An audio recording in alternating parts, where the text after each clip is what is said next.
കൊല്ലത്ത് മത്സരം UDFും LDFും തമ്മിലാണെന്ന് ചൂണ്ടിക്കാണിച്ച Shibu baby John രണ്ടാം സ്ഥാനം LDFിനാണെന്നും പറഞ്ഞു. മന്ത്രി KB ഗണേഷ് കുമാറിനെതിരെയും അദ്ദേഹം രൂക്ഷമായ പരിഹാസം ചൊരിഞ്ഞിട്ടുണ്ട്. കഴിഞ്ഞ ദിവസം ഗണേഷ് കുമാർ പറഞ്ഞത് പ്രേമചന്ദ്രനേക്കാളും വലിയ BJP ഭക്തൻ ഷിബു ബേബി ജോൺ ആണെന്നാണ്. ഗുജറാത്ത് സന്ദർശിച്ച ഷിബു ബേബി ജോൺ പറഞ്ഞത് ഗുജറാത്തിനെ കണ്ടു പഠിക്കാനാണ്. എന്നാൽ ശരിക്കും അവിടെയൊന്നും പഠിക്കാനില്ല.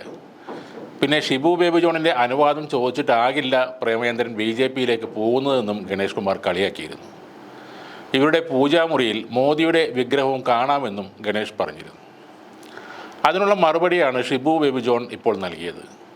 കിടപ്പുമുറിയിൽ നിന്ന് ഗണേഷ് കുമാറിൻ്റെ ശ്രദ്ധ പൂജാമുറിയിലേക്ക് മാറിയതിൽ സന്തോഷമുണ്ട് എന്നായിരുന്നു ഷിബു ബേബി ജോണിൻ്റെ പരിഹാസം.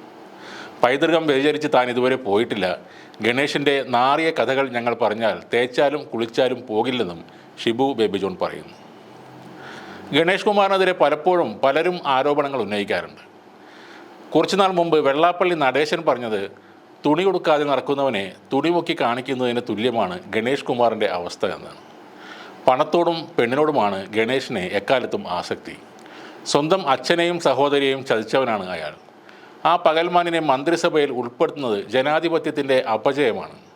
ഗണേഷ് കുമാറിനെ ഒരു കാലത്തും മന്ത്രിയാക്കാൻ പാടില്ല. സിനിമാക്കാരനായാൽ എന്തുമാകാമെന്ന ധാരണ വേണ്ട എന്നാണ് വെള്ളാപ്പള്ളി അന്ന് പറഞ്ഞത്. നേരത്തെ സോളാർ പീഡനക്കേസിൽ ഉമ്മൻചാണ്ടിക്കെതിരായ ഗൂഢാലോചനയുടെ സൂത്രധാരൻ ഗണേഷ് കുമാർ തന്നെയാണെന്ന് അഡ്വക്കേറ്റ് ഫെനി ബാലകൃഷ്ണൻ പറഞ്ഞിരുന്നു. ഗണേഷ് കുമാറിൻ്റെ സഹായികളുടെ നിർദ്ദേശപ്രകാരം ഉമ്മൻചാണ്ടിയുടെയും ജോസ് കെ മാണിയുടെയും പേരുകൾ അതിൽ എഴുതി ചേർത്തതാണെന്നാണ് ഫെനി പറഞ്ഞത്. ജയിലിൽ വെച്ച് എഴുതിയ കത്തിൽ ഉമ്മൻചാണ്ടിയുടെ പേരുണ്ടായിരുന്നില്ല. കത്തിൽ മാറ്റം വരുത്താൻ ഗണേഷ് നേരിട്ട് ആവശ്യപ്പെട്ടു. ഉമ്മൻചാണ്ടിയുടെ പേരിൽ ലൈംഗികാരോപണം വന്നതിന് കാരണം ഗണേഷ് കുമാർ നടത്തിയ ഗൂഢാലോചനയുടെ ഫലമാണ്. 21 പേജുകളുണ്ടായിരുന്ന കത്ത് അന്നത്തെ ജയിൽ സൂപ്രണ്ട് രേഖപ്പെടുത്തി വെച്ചതാണ്. പിന്നെ അത് 25 പേജാക്കിയതിൻ്റെ പിന്നിലും ഗണേഷ് ആണെന്നാണ് ഫെനി പറഞ്ഞത്.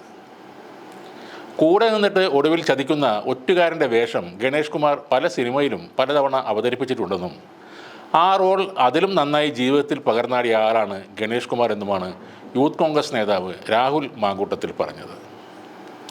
ഇപ്പോൾ ഷിബു ബേബി ജോൺ പറഞ്ഞതിലും എന്തെങ്കിലും കാര്യങ്ങൾ ഉണ്ടാവും. ഗണേഷിൻ്റെ പല കഥകളും അറിയാവുന്ന ആൾ തന്നെയാണ് ഷിബു ബേബി ജോൺ. ഇക്കാര്യത്തിൽ കൂടുതൽ വെല്ലുവിളികളും മറുപടികളുമായി ഗണേഷ് കുമാർ ഇറങ്ങിയാൽ നാണം കെടേണ്ടി വരുമെന്നതും ഉറപ്പ് തന്നെയാണ്.